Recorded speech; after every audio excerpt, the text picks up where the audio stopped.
¿Qué impulsaría a Apolo, el resplandeciente dios de la luz y las artes, a rebelarse contra su propio padre, el rey del universo? ¿Y qué terrible precio tendría que pagar por esta sublevación? Esta es una historia de venganza nacida de un dolor insoportable y de una profecía secreta capaz de derrocar a un tirano. Serán testigos de una masacre a sangre fría, un desafío audaz lanzado ante todo el Olimpo, y un brutal duelo que terminó en algo más que una derrota. Condujo a una humillación aplastante, huesos rotos y una sentencia vergonzosa que cambió para siempre el destino de un dios. Descubran cómo el gran Apolo fue reducido a la esclavitud bajo un simple mortal, y qué secreto escalofriante se ocultaba tras la ira del todopoderoso Zeus. Furia, una furia primigenia, avasalladora, que inunda la conciencia divina, extinguiendo la luz de la premonición. Mis ojos, capaces de penetrar el velo del tiempo y ver los entrelazamientos del destino, ahora están ciegos. Solo ven el presente, este instante ardiendo con un fuego insoportable. Todo mi ser es una cuerda tensada al límite. Los músculos me duelen con calambres, gritan de tensión, y mis mandíbulas están apretadas como si los dientes fueran a desmoronarse en cualquier momento. Pero no me importa. Estoy aquí y ahora. Un sentimiento raro, casi olvidado para quien acostumbra a volar por encima del ajetreo de los momentos. Normalmente, solo dos fuerzas son capaces de arrancarme de la eternidad y lanzarme al abismo del instante: la dicha absoluta o la cima insondable de la pena. Ahora una tercera se ha unido a ellas, una ira indómita e ilimitada. ¿Cómo pudo hacerlo? Siempre supe de la oscuridad de mi padre, el señor del Olimpo, rey de los cielos y las estrellas. Nuestra generación, los segundos olímpicos, todos crecimos con historias de su poder, su ira, su sed de venganza. Vimos su castigo desatado sobre Prometeo y su intrincada venganza sobre los mortales a través del regalo de Pandora. Pero incluso cuando se paseaba por los salones de su palacio, como un león entre sus cachorros, no lo entendíamos del todo. No sabíamos por qué el severo Hades se inclinaba ante él. No entendíamos por qué el poderoso Poseidón solo se burlaba audazmente, pero nunca lo desafiaba directamente. No entendíamos por qué las mujeres de la corte se desmayaban con solo una de sus miradas. No lo sabíamos, pero ahora lo sé. Lo oculta con maestría, pero en él no hay verdadera misericordia. Nada que lo haga parecido a nosotros. Es frío como el hielo del cosmos. No hay corazón en su pecho, y si lo hay, en él no reside el amor. Soy su hijo. Me acunó en su regazo entre las nubes, y aún así, nunca lo conocí. Hasta este instante, y con la revelación de su verdadera naturaleza, nació en mí el desprecio. Lo vi, demasiado tarde para detenerlo, pero lo vi todo.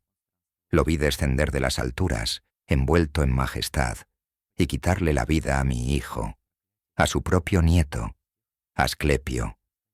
Cuán hermoso se había vuelto, mucho más humano que yo. Poco me importaban las aflicciones de los mortales, pero no las de mi noble hijo. Mientras yo festejaba en los palacios, él viajaba por la tierra, llevando sus dones. Sanaba a los enfermos, ponía en pie a los lisiados, liberaba de las maldiciones de un universo injusto a quienes no podían oponerse a ellas. El dolor, el sufrimiento, las enfermedades, todo eso fueron regalos de Zeus, traídos al mundo a través de la caja de Pandora. ¿Así que por eso lo hizo? ¿Porque el misericordioso Asclepio desterraba el mismo mal que Zeus había sembrado? Es mi padre. Es el rey del universo. Pero por esto debe responder. Debo preguntar a la que mejor lo conoce, a la que entenderá cómo asestar el golpe. Envío un llamado mental a Leto, su antigua amada. Invoco a mi madre. Siento su llamada, y el dolor en ella es un reflejo del mío propio. Me espera en la arboleda de la isla de Delos, que conoce tan bien. Piso un rayo de sol y dejo que me transporte. Permanece de pie, orgulloso y sombrío, con la guerra en su semblante. El arco tensado, el carcaj lleno de flechas, se inclina ante mí, como corresponde a un hijo, pero en su reverencia hay acero. Bajo su piel se mueven músculos tensos, tirantes como la cuerda de su arco. Hijo mío, ¿para qué estas armas? ¿Acaso me culpas a mí? Tú, que me conoces mejor que nadie. Después de lo que ha hecho, la culpa recae solo sobre él. No sabes por qué lo hizo. No puedes enfrentarte a él con tal ira. Líbrame de las preocupaciones maternas. Si no vamos a lamentarnos juntos, ¿para qué me has llamado aquí? Porque eres una titánide, porque lo has visto en plena furia, porque sabes cómo se le puede vencer. Dímelo. Dime cómo puedo derribar al Rey de los cielos. Nadie es capaz de eso. Ni siquiera Hades se compara con él en poder. Mientes, para protegerme a mí, o a él. Ocultas la verdad. Una vez, a la luz de la luna llena, compartí una copa con Dioniso, y él insinuó una profecía que se le escapó a un Poseidón no menos ebrio. Hay un secreto que ustedes, los mayores, guardan. No creo que tú no lo sepas. No tú. Una de sus antiguas amantes. Habla ahora.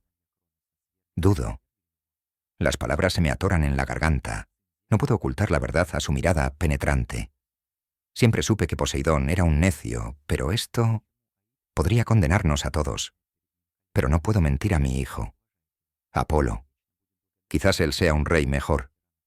Dicen que el linaje del rey siempre se devora a sí mismo. No hables en acertijos. Significa que el hijo del rey siempre ocupa su lugar. Cuando los hijos de Cronos lo derrocaron y lo depusieron, él pronunció esta maldición. Un hijo de Zeus lo vencerá. Y yo soy hijo de Zeus. Tú. ¿Y cuál es su mayor fuerza? ¿Por qué Hades, Poseidón y los demás se inclinan ante él? Hades lo respeta. Siempre le estará agradecido por haberlo salvado del vientre del tirano Cronos. Y aún así, él es quien amenazó a Zeus. Lo asustó lo suficiente como para exigir la muerte de mi hijo, tu propio nieto. Sí, ¿y Poseidón? No hay amor en él hacia Zeus, nunca lo hubo. ¿Por qué no se revela? Los rayos, quizás Hades también, pero principalmente, los rayos, creados por los cíclopes, apenas puedes concebir su poder. Entonces, sin ellos, se le puede vencer. Sigue siendo Zeus, el más fuerte de los olímpicos. Apolo baja la mirada a su arco, como sopesándolo. Pero yo también tengo un arma forjada por los cíclopes. Si fracasas, te matará y te enviará al Tártaro. Incluso ahora, después de todo lo que ha hecho, ¿lo defiendes? Solo le digo la verdad a mi hijo. Era un guerrero poderoso antes de recibir los rayos. Es un guerrero poderoso también sin ellos. Pasa los días sentado en el trono, dominando a todos. Se ha vuelto insensible y débil. Tal vez, pero nadie te ayudará en esto, ni siquiera tu hermana.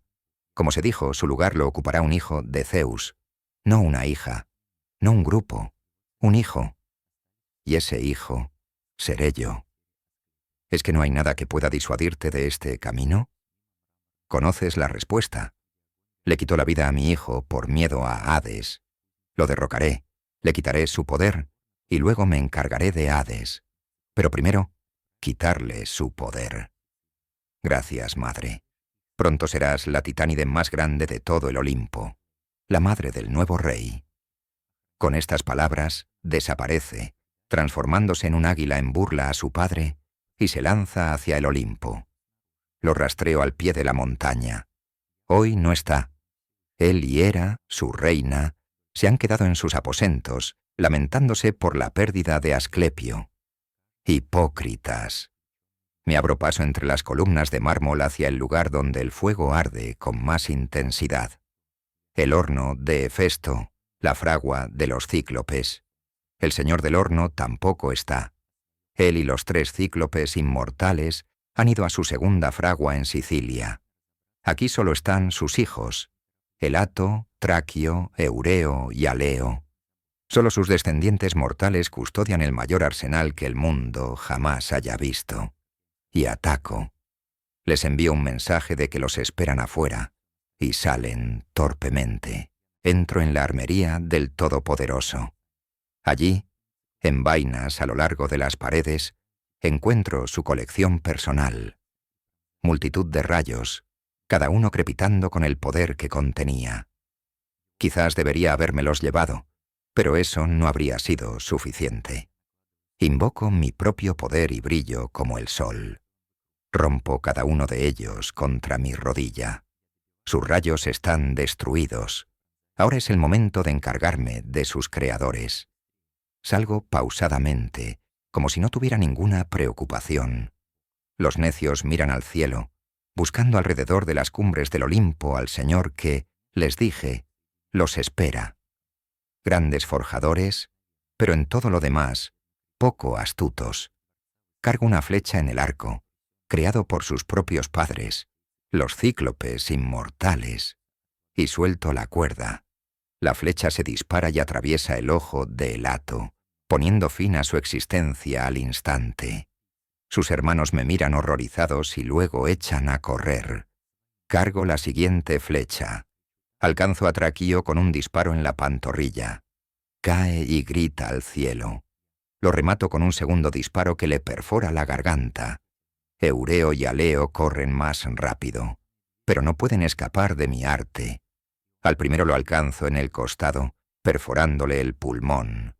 A Jaleo lo alcanzo con una flecha en la nuca, en el punto donde el cráneo se une con la columna vertebral. Se extingue al instante. Me quedo de pie y grito victorioso. Los dioses salen del palacio, mirando consternados los cuerpos sin vida de los hijos de los cíclopes. Retroceden ante los frutos de mi ira. Luego, me dirijo a la sala del trono, y ellos me siguen, llenos de temor. Titánides, olímpicos, incluso Ares y Atenea observan petrificados, y allí, con mi voz divina, grito tan fuerte que el eco resuena por todo el palacio. «Zeus, rey del Olimpo, yo, Apolo, te convoco aquí para que me respondas». La espera es nula. Las enormes puertas tras su trono se abren de golpe, y él no entra, sino que flota en el aire. Me mira desde arriba, su rostro oscuro de ira, las cejas fruncidas, los músculos tensos. Es la encarnación de la furia misma. Todos permanecen en semicírculo a mi alrededor, conteniendo el aliento, observando y esperando. Y él habla. «Hijo mío, tenemos mucho de qué hablar». Me mira, y si no estuviera tan furioso, su aspecto me habría infundido temor. Pero el fuego de la batalla hierve en mis venas. Solo le sonrío con sorna. Tu tiempo de hablar y mandar ha terminado. Yo, tu hijo, declaro que no eres digno de ser rey. Yo, el padre de Asclepio, declaro que no eres digno de gobernar. Yo, Apolo, te desafío. Mira mi arco, luego los cuerpos de sus cíclopes afuera.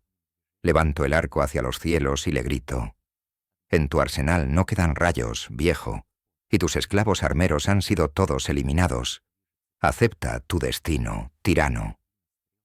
En sus aposentos, Zeus sintió esa llamada, ese desafío, empapado de dolor y locura. Conozco su dolor, pero me desafió frente a toda la corte. Debo hacer de él un ejemplo. Cree que ha ganado. Ha neutralizado mis rayos y en sus manos tiene un arma forjada por los propios cíclopes. Pero es un arma menor, creada en tiempos menores. No sabe lo que hace, y debo mostrarle su error. «Parricida, ha llegado tu hora de extinguirte». Ruge, cargando una flecha y enviándomela. Apunta a mi corazón, siempre tan preciso. Pero la flecha no me toca. ¿Has olvidado quién soy, jovencito? Con un solo movimiento de mi mano, los vientos, bajo mi mando, desvían la flecha. «Eres un déspota, yo tomaré tu lugar». Se mueve tan rápido que parece que una avalancha de flechas se desata sobre mí. 20 o más. Pero, ¿acaso no soy yo el Señor de los cielos? Me rodeo de un huracán, y sus dardos rebotan en esta pared. Algunas flechas se rompen, otras se clavan en las paredes de la sala del trono, algunas incluso salen volando hacia la multitud que observa. Ares corta una por la mitad antes de que lo alcance. Otros no tienen tanta suerte o rapidez, pero nadie sufre un daño grave. Vamos, muchacho, dime cómo me vas a aplastar. Dime cómo le vas a quitar la vida a tu propio padre. Sí, igual que tú le quitaste la vida al tuyo, y él al suyo antes que él. La rueda gira, y yo te aplastaré bajo sus radios. Se eleva en el aire y gira a mi alrededor, lanzando flecha tras flecha. Yo simplemente me quedo de pie y observo cómo cada una repite el destino de las anteriores. Ninguna puede penetrar mi torbellino. Luego, para demostrar mi punto, bajo esta ráfaga protectora y me quedo indefenso ante él. Sus ojos se iluminan. Cree que estoy exhausto por esta demostración de poder. Necio. Como le dije a Hera, no tienen ni idea de lo que significa una guerra entre dioses. No se imaginan lo poderosos que somos en realidad. Tensa la cuerda y lanza su disparo más potente. Vuela directo a mi ojo y lo atrapo. La punta de la flecha se detiene a milímetros de mi rostro. La rompo en mi mano y arrojo los fragmentos al suelo. Intenta alcanzar la siguiente flecha, pero su carcaj está vacío. Me mira en estado de shock. Su ira se desvanece a medida que comprende la profundidad de su situación. Por fin. Pero esto no es suficiente. Ahora es mi turno. Lo primero que aprendí en la titanomaquia, muchacho, es a reflejar los golpes ajenos, y ahora es mi turno. Me elevo en el aire y me abalanzo sobre él como un tsunami. Él esquiva, pero yo lo sigo. Apolo intenta abrirse paso hacia las puertas, pero le corto el camino de escape. No puede huir. Si lo hace, quizás crezca, como yo, asestando golpes desde las sombras, disolviéndose, como yo, ganando lentamente partidarios y experiencia.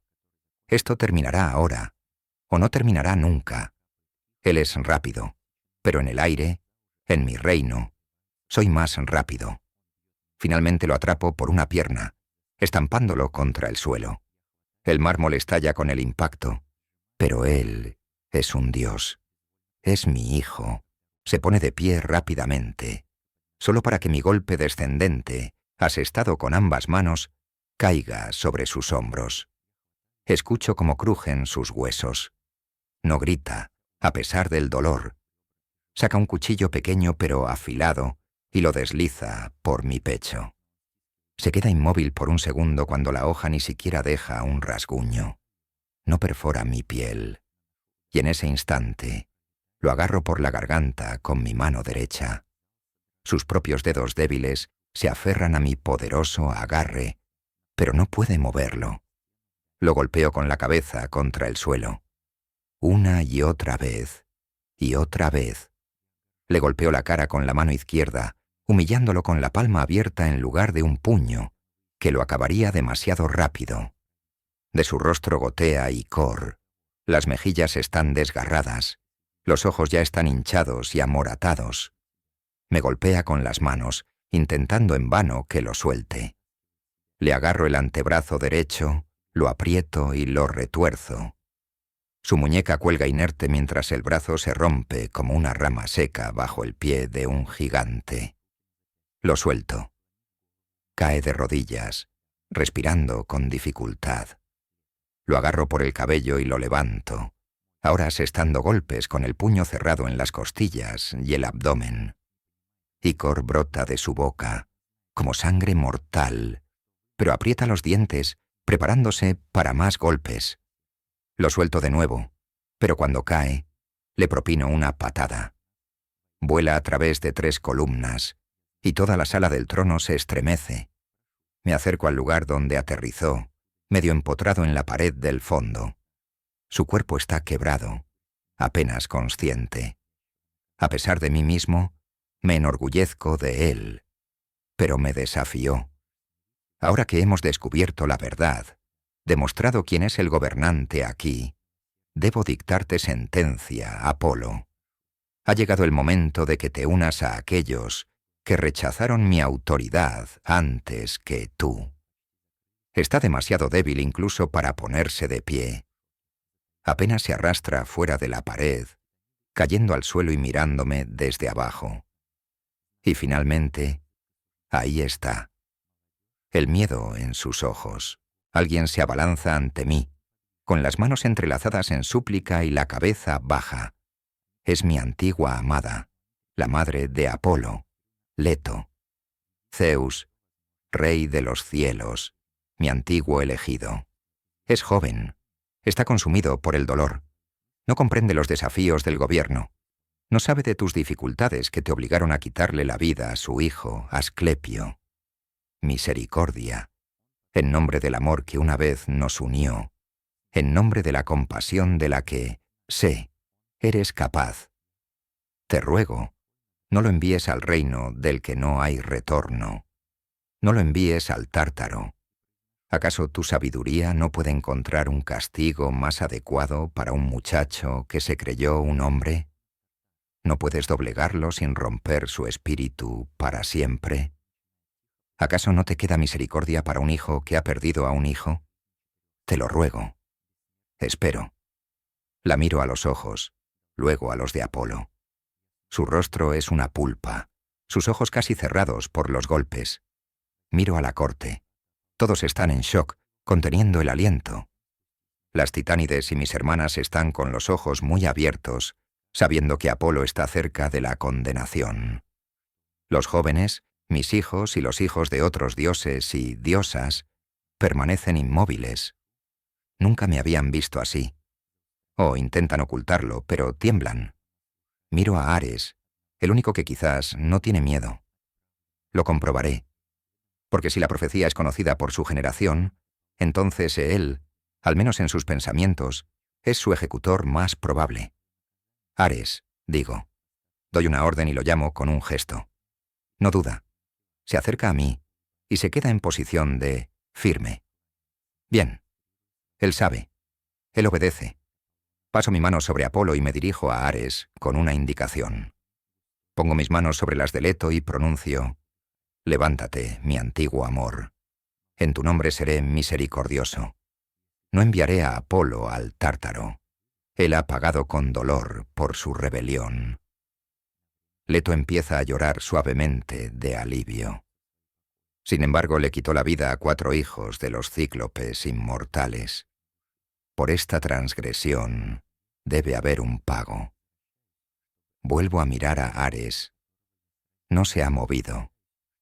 Bien. Toma a a tu hermano Apolo. Ponlo en orden, y luego desciende a la tierra. Lo entregarás a la corte de Tesalia. Allí le dirás a su señor, el rey Admeto, que tiene un nuevo esclavo, porque Apolo servirá a este mortal hasta que yo decida que ha expiado su culpa por haber eliminado a mis súbditos, y si desobedece una sola orden, será enviado a encontrarse con su abuelo en las profundidades de Gea. Me paro sobre Apolo, y mirándolo desde arriba, rugo: ¿aceptas tu castigo? Reuniendo las fuerzas que le quedan, me mira y asiente solemnemente. Leto sonríe con gratitud. Ares hace una reverencia, demostrando su obediencia, agarra a Apolo por la túnica y lo arrastra fuera de la sala, dejando tras ellos un espeso rastro de ícor, y la corte finalmente exhala. Después de esta demostración, la juventud ahora conoce mi poder. Si alguno de ellos siquiera piensa en desafiarme, recordarán este momento. Todos ellos. Por ahora, todo ha terminado. Ahora puedo regresar a mis aposentos para lamentar adecuadamente la pérdida del alma más noble y tierna que jamás haya caminado por la tierra o los cielos. Regreso para lamentar al nieto que derribé.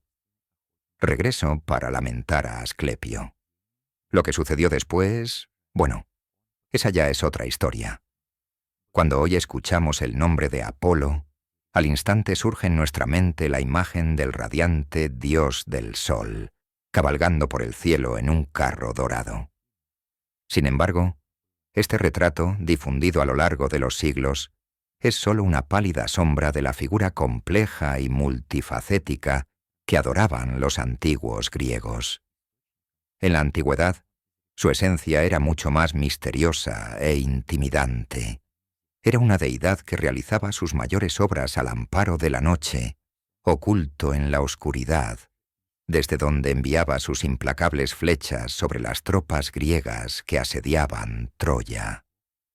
Podía con un solo deseo invocar un viento favorable para los marineros exhaustos o desatar plagas devastadoras sobre aquellos que habían incurrido en su ira. A quienes bendecía, les concedía buena salud y una larga vida, pero para aquellos cuyo tiempo había expirado, sus flechas traían un final rápido e inevitable. Se le invocaba en medio de la batalla, rogándole que dirigiera las lanzas y los dardos de los héroes con precisión a su objetivo, o por el contrario, que desviara las armas de los enemigos. Era un temible exterminador de dragones y un poderoso protector contra el mal, hermano gemelo de la cazadora virgen Artemisa. Tenía a su cargo la protección de las cosechas, patrocinaba las artes, era un pastor celestial, enamorado de los árboles y de la naturaleza misma.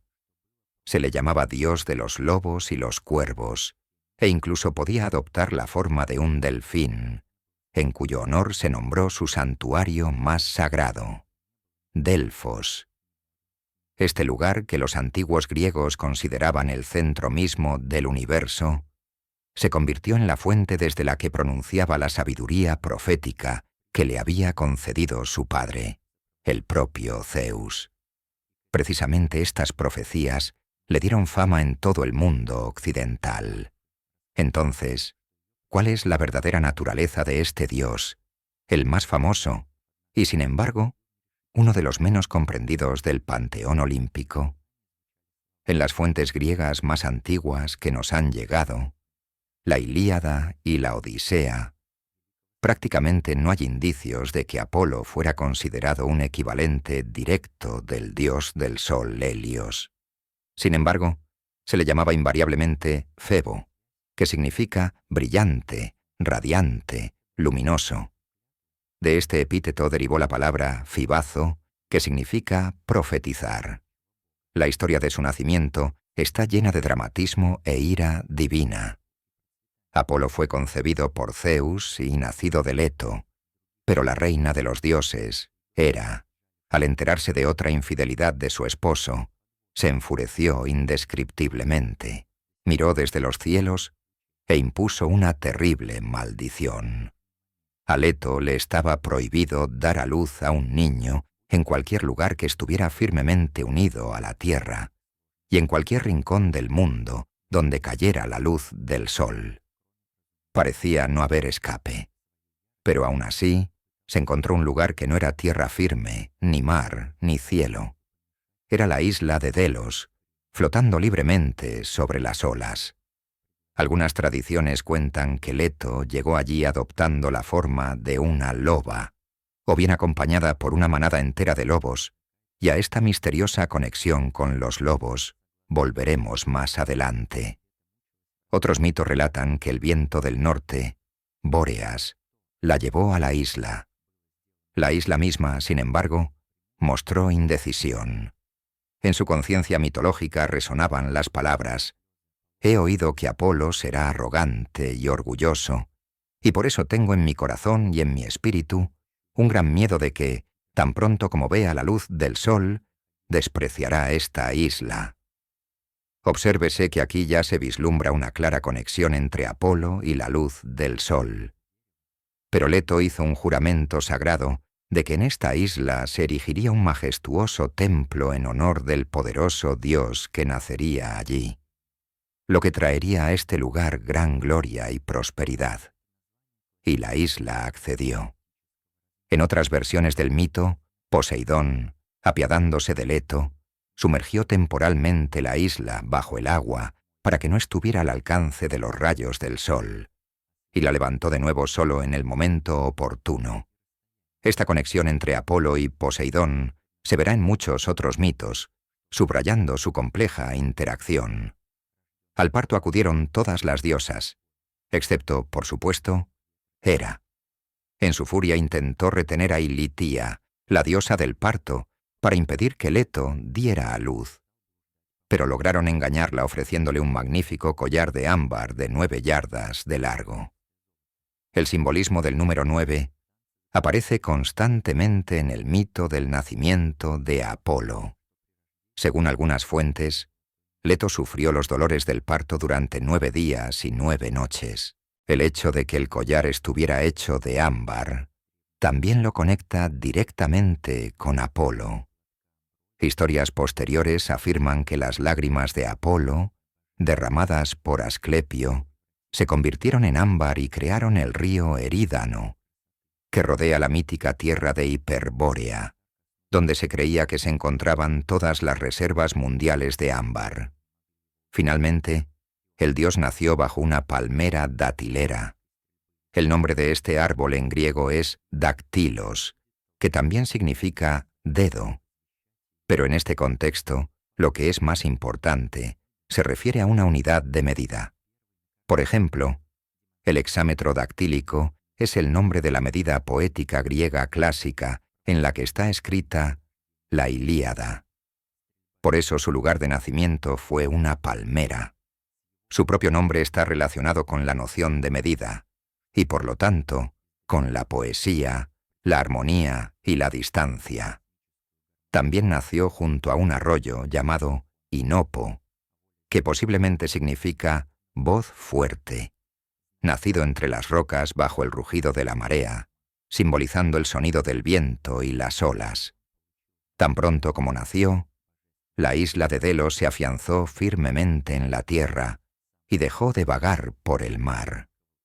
Algunas versiones incluso dicen que todo alrededor se convirtió en oro puro y que cisnes blancos giraron en danza alrededor de la isla.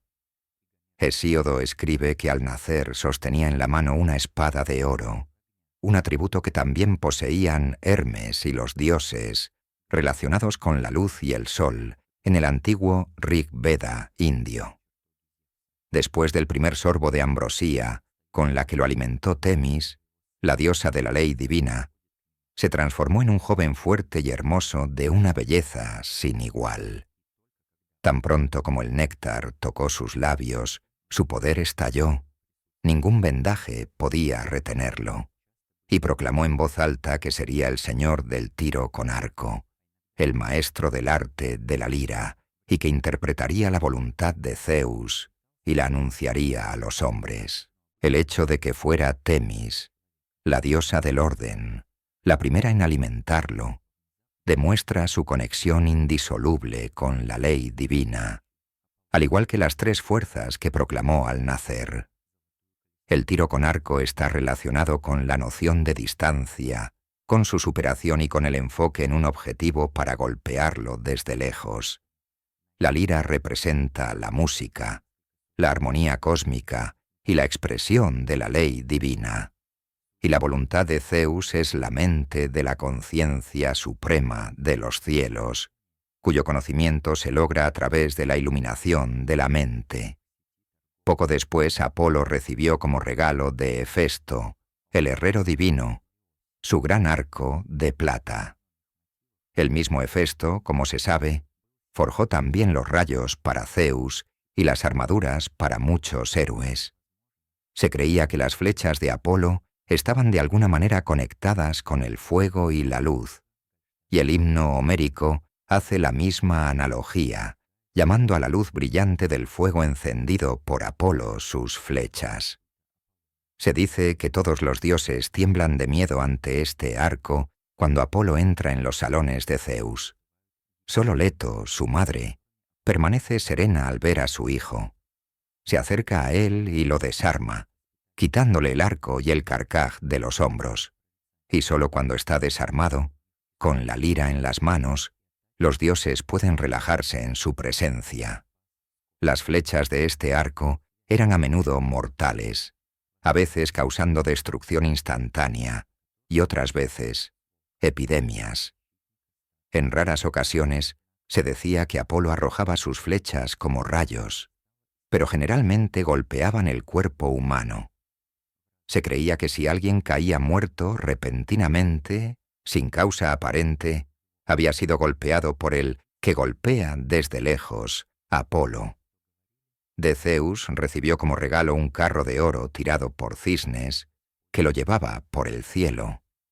Esta conexión con los cisnes es muy persistente y puede estar relacionada con artefactos encontrados en Delfos que son varios cientos de años anteriores a la escritura de Homero. A juzgar por los hallazgos arqueológicos, este santuario estuvo fuertemente influenciado por la cultura de Hallstatt, posiblemente incluso dentro de la red comercial de ámbar, lo que se refleja en los mitos de Apolo y Helios. Uno de los motivos más comunes de la cultura de Hallstatt era el símbolo de un ave acuática doble o triple. Es muy posible que una serie de ideas y motivos que rodean a Apolo hayan sido influenciados por el dios de la cultura de Hallstatt, lo que se confirma arqueológicamente en las etapas más tempranas de la existencia de Delfos, el centro más importante del culto a Apolo. También es posible que estas personas sean las mismas que en los mitos griegos se llaman hiperbóreos, con quienes Apolo estaba estrechamente relacionado. Algunos dicen que Apolo fue criado por 3 ninfas abejas, conocedoras del arte de la adivinación, y que aprendió de ellas el arte de la construcción y perfeccionó sus habilidades proféticas, además de pastorear ganado. Su conexión con la protección de rebaños y manadas es quizás una de las razones por las que se le asocia con el lobo, como protector de los rebaños contra el lobo. Sin embargo, una de las primeras grandes hazañas de Apolo fue la aniquilación del dragón llamado Pitón. En diferentes fuentes se le llamaba Hora esposo de Tifón, un monstruo que su padre Zeus tuvo que combatir y derrotar en una dura batalla. Hora se decía que había sido enviado por Hera para perseguir a Leto, mientras ésta vagaba en busca de un lugar para dar a luz. Apolo anhelaba vengarse de él. Este es un tema común, relacionado con este dios. En otras narraciones, era simplemente una bestia inmunda que custodiaba el lugar de Delfos, donde el dios quería establecer su templo. Habiéndolo golpeado con 100 flechas, exultó diciendo: «Aquí la tierra y el radiante Hiperión te harán pudrir». Luego se encontró con una fuente que estaba oculta, y rompió las rocas que la cubrían, liberando las aguas y haciéndolas fluir en un hermoso arroyo hacia el mar. Luego, deseando que la gente le construyera un gran templo allí, observó un barco en el mar y se acercó a él en forma de delfín. Un viento misterioso arrastró el barco, que llevaba a la gente y al delfín, y llegaron a la orilla no lejos de ese lugar. El delfín se elevó, como una estrella al mediodía, y destellos de fuego con una luminosidad que alcanzaba los cielos iluminaron todo. Luego encendió un fuego en el lugar de su santuario, mostrando la magnificencia de sus flechas, y la luz de ese fuego llenó toda la zona. Pero la gente estaba horrorizada, y entonces se les apareció de nuevo, esta vez en forma humana, y se acercó a sus involuntarios marineros con una generosa oferta: quedarse allí, construir un templo y recibir gran abundancia en nombre del dios. Así, el lugar fue llamado Delfos, en honor a la forma de delfín que adoptó para encontrar a sus primeros sacerdotes.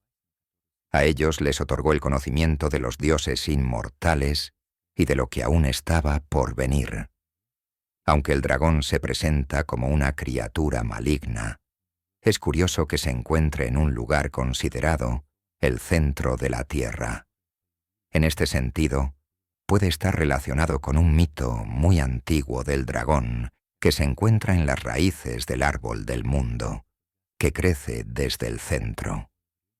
Varios eruditos sugieren que el mito de cómo Apolo reemplazó a Gea en este lugar representa un desplazamiento posterior por parte de los griegos de un culto a la diosa de la tierra anterior a los griegos. Es probable que no sea así. En la mitología indoeuropea, los dioses asociados con el cielo y la conciencia a menudo toman el control de aspectos del cosmos material. A menudo, esto no tiene nada que ver con la sustitución de dioses anteriores, sino que representa la idea de la primacía de la conciencia o el espíritu sobre las cosas o los lugares.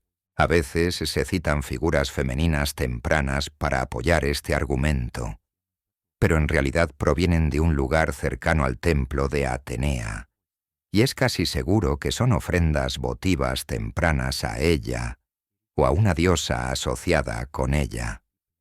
Por lo tanto, aunque a menudo se menciona, la idea de que Apolo desplazó a una diosa de la tierra anterior en este lugar no está respaldada por la evidencia. La leyenda es parte de la comprensión cosmológica del desarrollo de Apolo. Primero gobernó la tierra, que estaba al principio. Luego estaba Temis, la diosa de la ley natural, directamente relacionada con Apolo. Luego estaba Febe, la abuela de Apolo, quien luego le entregó el lugar a Apolo. De hecho, esta es simplemente otra forma de mostrar la conexión de Apolo con la profecía, la ley divina y la iluminación mental, no muy diferente de su genealogía real. Otra fábula popular que debe disiparse es que la sacerdotisa Pitia se sentaba sobre una grieta en la tierra de la que se filtraba gas, y esto le causaba visiones. Esta idea está relacionada con artículos sensacionalistas que aparecieron después de que se descubrió que, de hecho, había una grieta cerca del lugar. Pero es poco probable que el gas se filtrara en el templo en cualquier momento en que el templo estuviera en funcionamiento. E incluso si alguna vez se filtró, no hay evidencia de que esto sucediera. Simplemente hay evidencia de que hay algo de gas atrapado bajo tierra en el área, pero no hay evidencia de que este gas saliera o que estuviera relacionado con este lugar de alguna manera. Así, habiendo aclarado esto, inmediatamente después de que el dragón fue asesinado, Apolo libera el agua atrapada y crea la fuente, lo que encaja con el motivo general de aniquilación de dragones que se encuentra en fuentes europeas posteriores. Pero esto también lo conecta con el tema constante del flujo. Los lugares que se dice que complacen a Apolo son todas las cumbres de las montañas, y los altos promontorios de las colinas, y los ríos que fluyen desde las profundidades, y las playas que descienden hacia el mar, y los puertos marítimos. Ese es tu deleite. Se le describe como nacido en el monte Cinto, en esa rocosa isla rodeada de mar, Delos, mientras que por ambos lados la oscura ola rodaba hacia la tierra, impulsada por vientos penetrantes, de donde, habiendo surgido, gobiernas a todos los hombres mortales. No hay duda de que estaba relacionado con el viento, como lo demuestran varios mitos sobre él, pero no como el viento mismo, sino más bien como quien actúa a través del viento, lo que está relacionado con la distancia espacial, el golpe desde lejos y el movimiento de la luz que viaja o nace a través del viento. Los dioses del viento nacen del dios de las constelaciones y la diosa del amanecer, y probablemente son vistos como los que llevan la luz del amanecer por todo el mundo. Pero el viento mismo, que se origina en los altos cielos, así, se decía que Bóreas llevó a Leto a Delos, y se decía que varios de sus hijos eran sacerdotes de Apolo en Hiperbórea. Apolo también tuvo una rivalidad por el amor de una flor con Céfiro, el dios del viento del oeste, asociado con el crecimiento de las plantas en primavera. Apolo gana, pero luego arruina su amor con un lanzamiento fallido, desviado por el viento en venganza, una gran aflicción para cualquier arquero. Después de la aniquilación de Pitón, algunas historias cuentan cómo Gea se enojó por la muerte de su hijo. Amenazó a las ciudades de la tierra con la oscuridad y le quitó a Apolo el don de la profecía, reemplazándolo en su lugar con sueños que recibían las personas que dormían en la tierra. El joven Apolo acudió a su padre en busca de ayuda, y Zeus, con un movimiento de su cabello, restauró sus poderes y disipó la verdad obtenida de la oscuridad. Aunque se cree que este mito en particular está relacionado con el reemplazo de un culto anterior a la diosa de la tierra, en realidad parece atacar un culto relacionado con el propio Zeus. En la Ilíada, se nos dice que los sacerdotes especiales de Zeus en Dodona dormían en el suelo y andaban descalzos para recibir profecías, posiblemente en sueños de Zeus, que estaba asociado con el roble sagrado. Este lugar siguió siendo un oráculo importante, quizás hasta el siglo IV d.C., pero la práctica descrita suena exactamente como lo que sucedía en Dodona, y estaba relacionada con Zeus, no con Gea. Aunque Pitón era un monstruo, era hijo de una diosa, y Apolo fue declarado culpable de su muerte. Gea quería que lo enviaran al Tártaro, pero Zeus le ordenó que se purificara del pecado, exiliándolo del Olimpo y obligándolo a servir como esclavo de Admeto durante, de nuevo, 9 años. Vivió bajo la tutela de Admeto, pastoreando ganado al que se encariñó mucho, y más tarde, Apolo convenció a las Moiras de perdonarle la vida a cambio de la vida de su esposa, permitiéndole vivir más tiempo. Una vez que expiró el período de servicio del dios culpable, el propio Zeus realizó el ritual de purificación sobre él en las aguas del río Peneo. Sin embargo, las pruebas de este joven dios estaban lejos de terminar. Todavía llena de odio hacia Leto, Hera pidió ayuda al gigante Ticio. Lo envió tras la madre de los gemelos para que la profanara en el camino de Delos a Delfos. El gigante la agarró y estaba a punto de llevársela, y grande sería su dolor si su hijo no hubiera sido Apolo. El joven dios acudió en su ayuda, lanzando sus flechas mortales, y a él se unió su hermana Artemisa. Luego Zeus arrojó al gigante al Tártaro, clavándolo a una roca en una extensión, de nuevo, de 9 acres. Un par de buitres le picotean el hígado diariamente, pero le vuelve a crecer cada noche, por lo que el tormento durará para siempre. Apolo de nuevo defiende a su madre y su honor cuando se entera de la soberbia de Níobe. La mujer mortal se jactaba de ser superior a Leto porque tenía 14 hijos, mientras que Leto solo tenía 2. Se atrevió a afirmar que Apolo era afeminado y Artemisa masculina.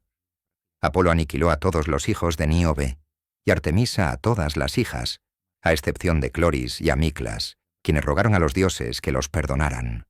Su padre Anfión, se dice, o se suicidó, o enfurecido, intentó atacar a Apolo y fue abatido. Níobe, llorando, se convirtió en piedra, y sus lágrimas se convirtieron en el río Aqueloo.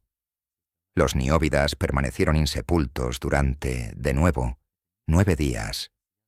Cuando Cloris más tarde tuvo un hijo, Néstor, conocido por la Ilíada, Apolo le concedió los años que había quitado a los nióbidas, explicando por qué pudo vivir tanto tiempo. Esta historia muestra cómo Apolo castiga el pecado y la soberbia, pero también cómo Apolo y Artemisa están relacionados con las vidas y la duración de la vida de hombres y mujeres, lo que examinaremos con más detalle más adelante. Cuando Heracles busca purificarse del asesinato de su familia, va a Delfos para preguntarle a Apolo qué debe hacer. Es entonces cuando Apolo cambia su nombre de Alcides a Heracles y lo guía en el camino de sus famosos trabajos. Después de completar su misión, Heracles vuelve a cometer un asesinato y enferma, presumiblemente por el pecado cometido. Vuelve a Delfos en busca del oráculo, pero la sacerdotisa no le da una respuesta. Entonces se enfurece y trata de robar el trípode de Apolo, que simboliza sus poderes proféticos. Los dos dioses comienzan a luchar por él. Apolo es apoyado por Artemisa y Heracles por Atenea. La contienda es resuelta por Zeus, quien exige que Heracles devuelva el trípode y también reciba el oráculo. Y este oráculo le dice que debe ser vendido como esclavo por 1 año. Una situación sin salida. Al parecer, Apolo era bien conocido por su lado feroz, y esto quizás no se destaca en ninguna parte tan vívidamente como en su competencia musical con Marsias.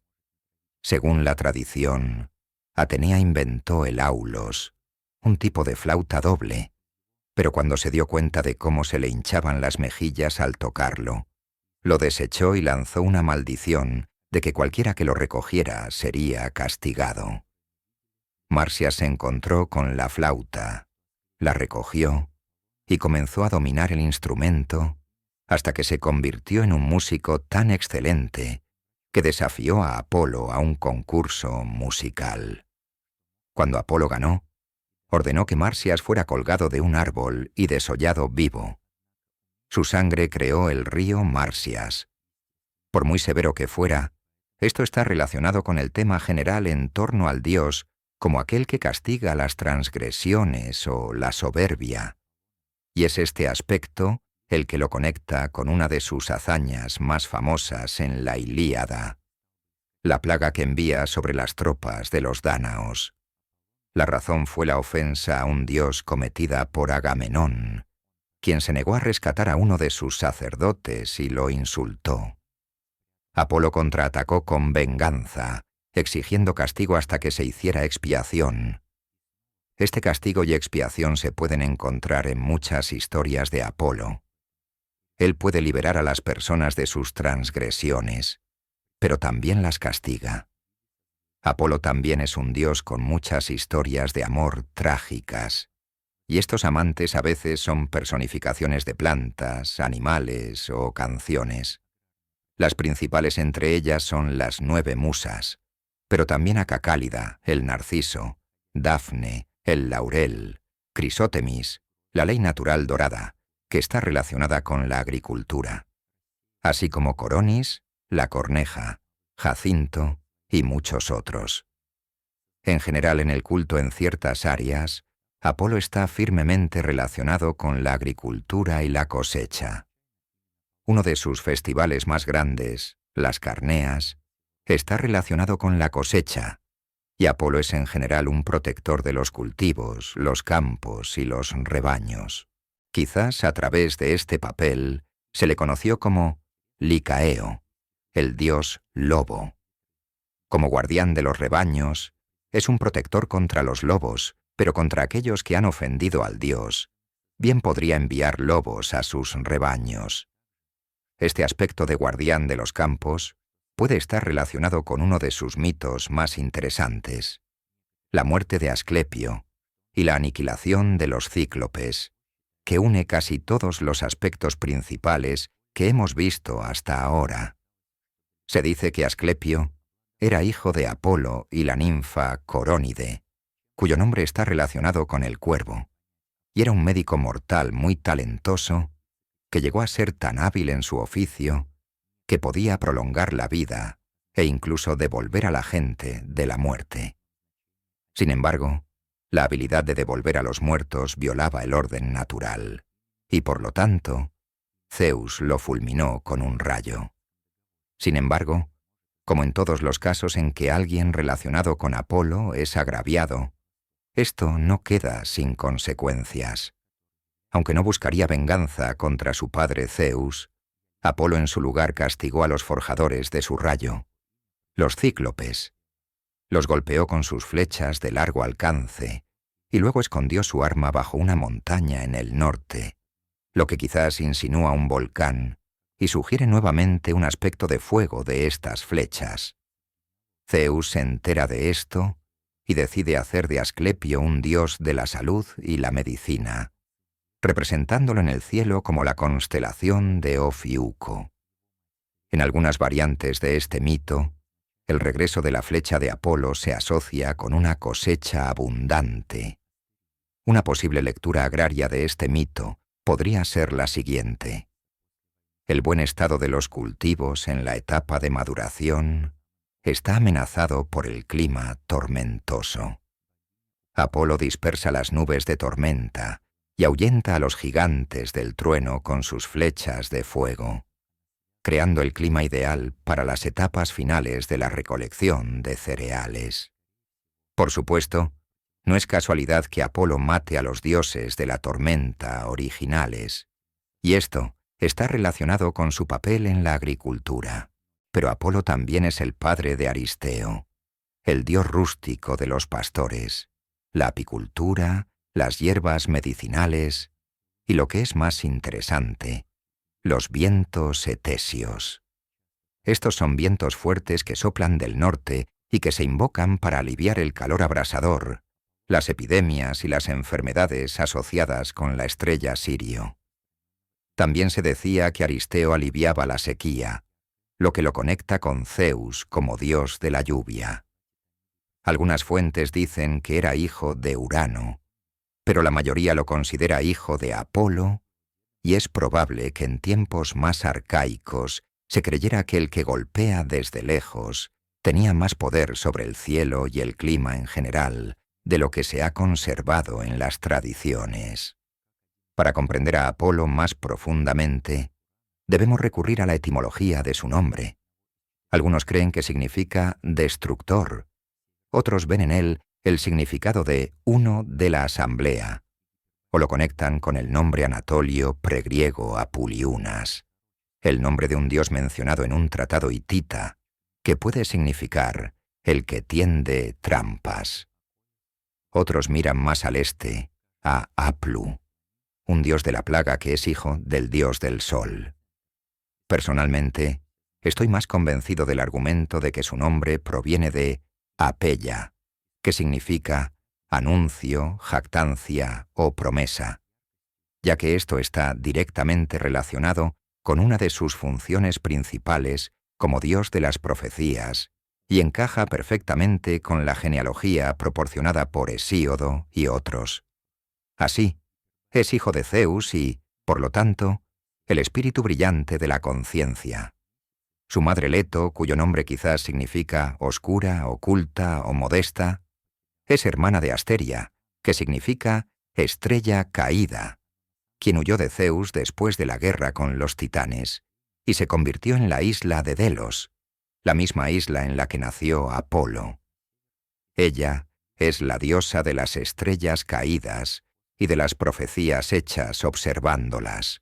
Por lo tanto, está relacionada con las adivinaciones nocturnas, y al parecer, su hermana Leto, muy probablemente, es su opuesto, es decir, está relacionada con las adivinaciones diurnas, y por lo tanto, con la luz.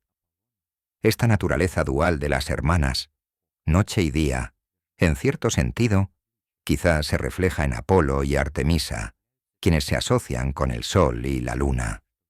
Pero la naturaleza de los abuelos maternos a menudo es tan, o incluso más importante, para la naturaleza de los nietos en estas genealogías. Apolo es nieto de Febe, lo que significa la versión femenina del propio nombre común de Apolo, Febo.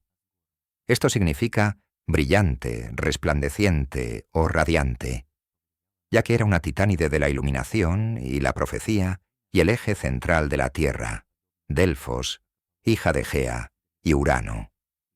Su abuelo era Coyo, que significa pregunta o interrogación, pero también se identifica con Polos, que significa eje central del cielo o estrella polar. Como uno de los 4 hermanos titanes que sostenían a Urano, es la personificación de uno de los 4 pilares que sostienen el cielo, el pilar del norte, y Apolo también está firmemente relacionado con el norte y con Hiperbórea. Tanto la abuela como el abuelo y la madre están relacionados con la profecía, y todos están relacionados con los puntos centrales del eje.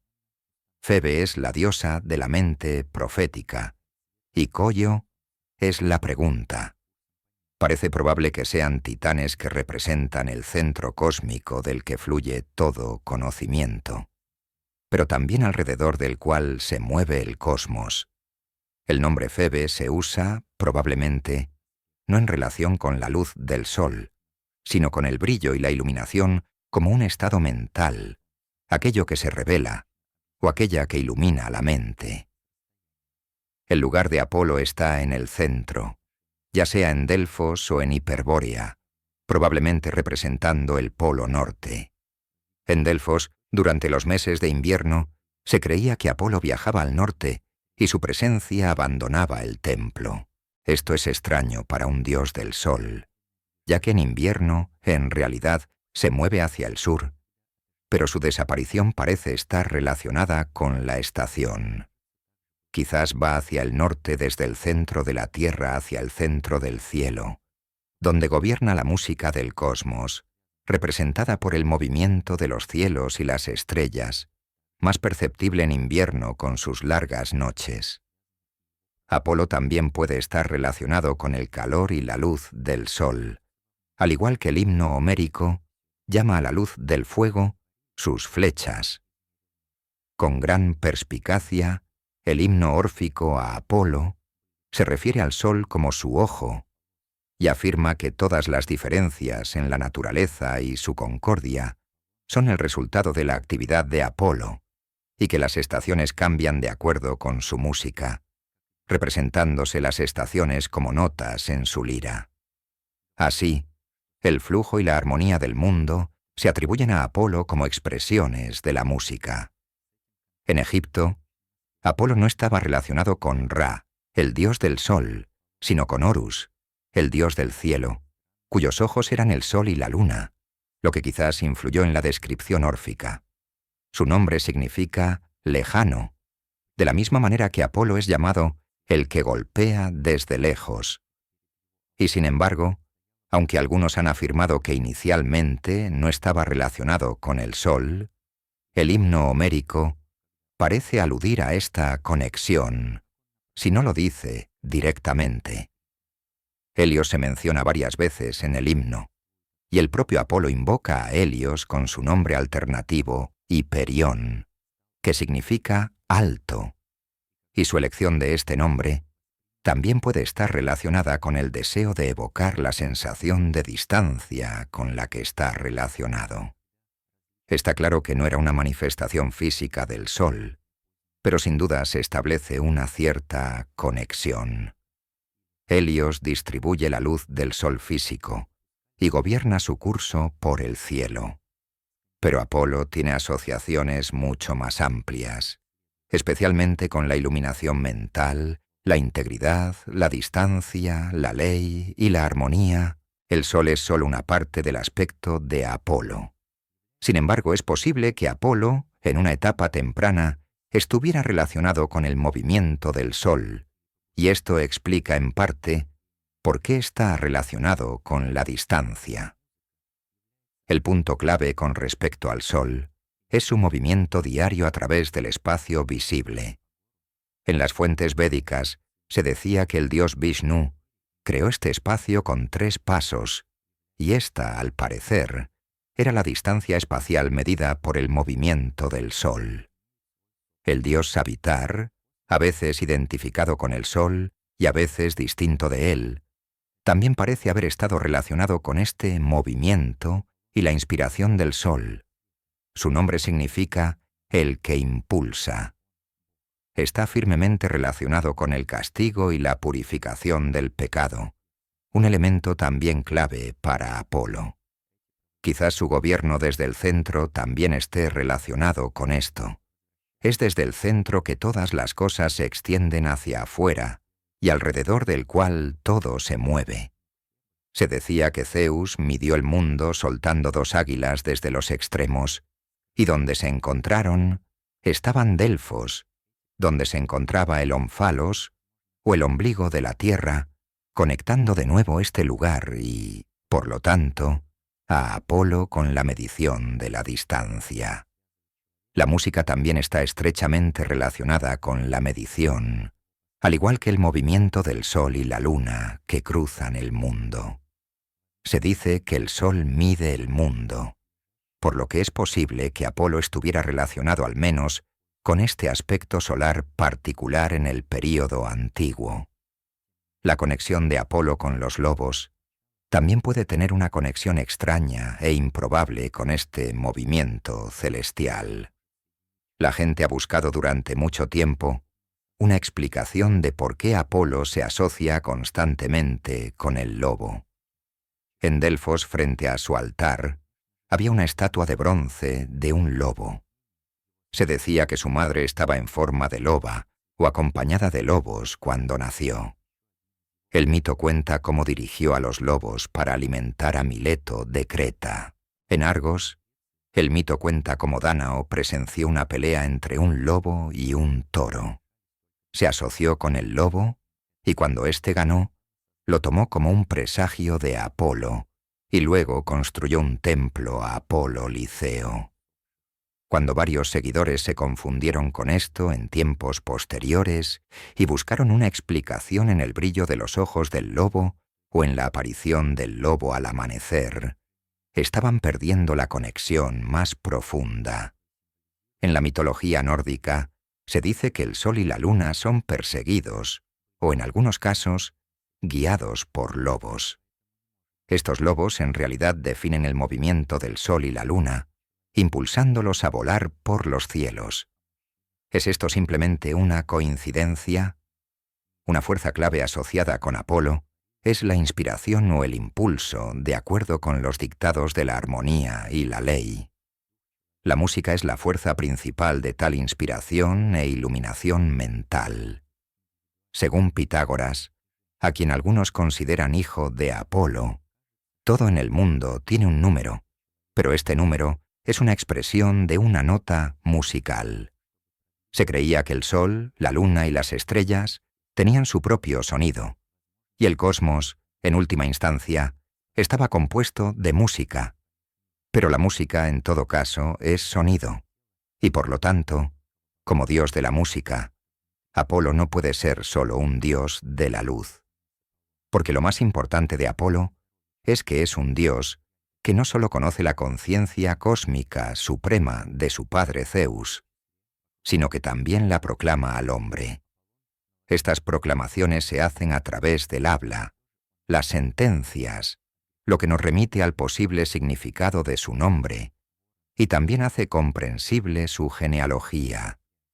Si es nieto de Febe, la iluminada, y Coyo, la pregunta, e hijo de Leto, la oculta, entonces es el que realmente da estas respuestas proféticas, pero quizás no de manera directa, sino oculta, enmascarada, como sugiere el nombre de su madre.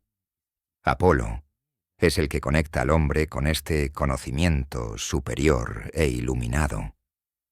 Uno de sus mensajes en el templo de Delfos decía: «Conócete a ti mismo». Quizás esto significa «conoce tu lugar adecuado en el mundo». Una idea que se remonta a la búsqueda de la armonía, y esta armonía, gobernada por Apolo, sin embargo, parece tener su origen en la mente de Zeus y sus intenciones, que solo Apolo conoce. Él puede conectar al hombre con la comprensión de Zeus, la conciencia suprema, a través de la pureza, la inspiración, la luz mental de la práctica espiritual, a través del arte, la música y, por supuesto, los oráculos. Sin embargo, su conexión con el habla y el sonido, así como con la iluminación del alma, puede estar relacionada con otro de sus aspectos: la salud y la muerte. En la Grecia arcaica estaba prohibido crear estatuas de personas. Tales imágenes solo estaban permitidas para los dioses. La primera violación de esta prohibición fue la creación del Partenón. Sin embargo, antes de este tiempo, las personas ricas erigían imágenes generales de los difuntos. Un hombre joven imberbe o una mujer joven, conocidos como Curos y Cora. Se cree que estas estatuas son en realidad imágenes de los dioses, Apolo y Artemisa, que simbolizan las almas de los difuntos. Se han encontrado ancianos e incluso bebés enterrados con estas coraí, por lo que no puede ser que estuvieran destinados a representar a una persona específica. Esto también explica por qué se decía que los hombres y mujeres que caían muertos repentinamente, sin una causa aparente, habían sido golpeados por las flechas de Apolo o Artemisa, porque podían separar el espíritu de una persona de su cuerpo. Quizás Apolo y Artemisa representan el alma individual del hombre y la mujer. En cualquier caso, parece que pueden decidir el momento de la muerte de una persona e incluso negociar con las moiras para prolongar la vida de una persona, más allá de sus años naturales. O, quizás, su influencia en el alma de una persona es capaz de mantenerla viva por su gracia. Se creía que la salud del cuerpo dependía de un delicado equilibrio de varios elementos internos, y esta armonía es algo relacionado con Apolo. Sin embargo, la salud de una persona también se veía afectada por cosas como el pecado, lo que se demuestra en varios mitos, incluidos los que rodean a Heracles. Apolo impone este castigo en forma de su flecha, y sin embargo, también puede liberar del pecado a través de la purificación. Las aves de Apolo, el cuervo y el cisne, también tienen conexiones peculiares. El cuervo es un ave de profecía, asociada con la muerte y las almas de los difuntos. En la tradición nórdica se asocia con Odín, donde él, al igual que en Apolo, se dice que observa las cosas en nombre del dios. El cuervo también es el más inteligente de los pájaros, más inteligente incluso que la mayoría de los monos. Se les consideraba poseedores de la sabiduría del mundo espiritual, porque estaban en estrecha conexión con el más allá, y de este otro reino se obtiene un gran conocimiento. Pero el cuervo también estaba asociado con el viento y el aire.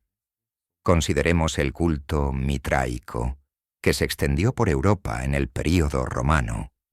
Mitra casi siempre es representado con un cuervo a su espalda, sobre su manto ondeando en el aire, y es muy probable que el cuervo aquí represente el viento o el aire, con el cuervo actuando potencialmente como un intermediario o mensajero entre el alma y Mitra, a juzgar por su posición. Apolo, según algunas versiones del mito, tiñe las plumas del cuervo de negro, y esto, al parecer, está relacionado con que el ave fue quemada. El cisne es otra ave de Apolo. El carro tirado por cisnes le fue dado por su padre Zeus. El simbolismo está relacionado con otra pareja de gemelos, Cástor y Pólux, que nacieron de un huevo de cisne después de que Zeus sedujera a su madre en forma de cisne. Inicialmente, los dioscuros probablemente estaban relacionados con la conducción del sol, Cicno. El cisne, en otro mito, era un buen amigo de Faetón, el hijo mortal de Helios. Cuando Zeus lo fulminó por casi quemar la tierra hasta los cimientos, Cicno se afligió y compuso una triste canción para su amigo.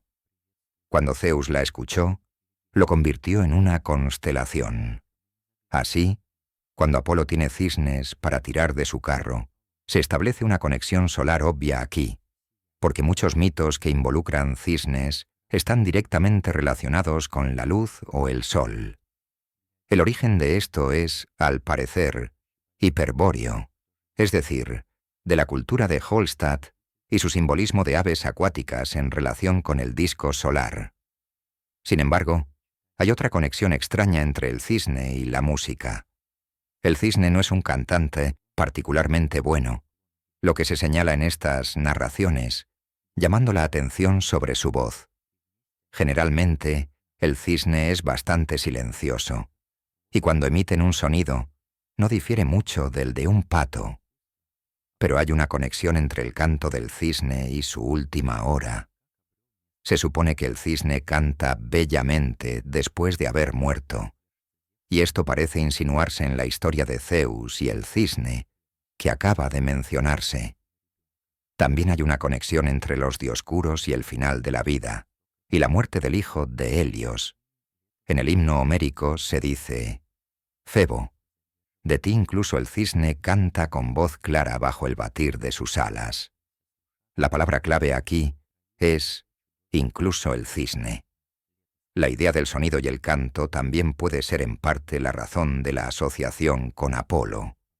Pero el sol mismo en la mayoría de las fuentes arcaicas estaba relacionado con el paso al otro mundo. Las almas de los difuntos estaban relacionadas con el sol, y fueron los dioses relacionados con el sol en las fuentes védicas quienes acompañaron a las almas después de su partida. Los símbolos solares también aparecen en los entierros romano-británicos. Esto se debe en parte a que, como fuente de energía en el mundo visible, el sol es una puerta para el espíritu. Pero también porque el sol se pone por la noche en el oeste, figurativamente, extinguiéndose allí. Así desde Irlanda hasta Grecia, el oeste era el lugar de los difuntos bendecidos, quienes residían en la felicidad en la tierra del sol. Píndaro dice que los justos van a esa tierra después de la tercera vida, y que llegan allí siguiendo el camino de Zeus a la torre de Cronos.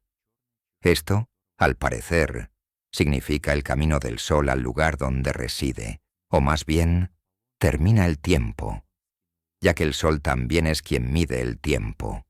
Según algunas afirmaciones, el padre de las horas, lo que de otro modo es un honor que pertenece a Cronos. Se podría decir mucho más sobre Apolo, que es uno de los dioses griegos más complejos debido a sus numerosas y diversas asociaciones. Sin embargo, sus asociaciones principales están relacionadas con la profecía, la inspiración, el alma, la distancia, la iluminación, la purificación, la música y la armonía. La mayoría de sus historias se pueden explicar a través de su conexión con estos conceptos, todos los cuales están interrelacionados en un sentido cosmológico. Apolo está por encima del sol, porque es el maestro del orden cósmico, quien organiza el universo de acuerdo con las leyes superiores de la armonía y la voluntad divina,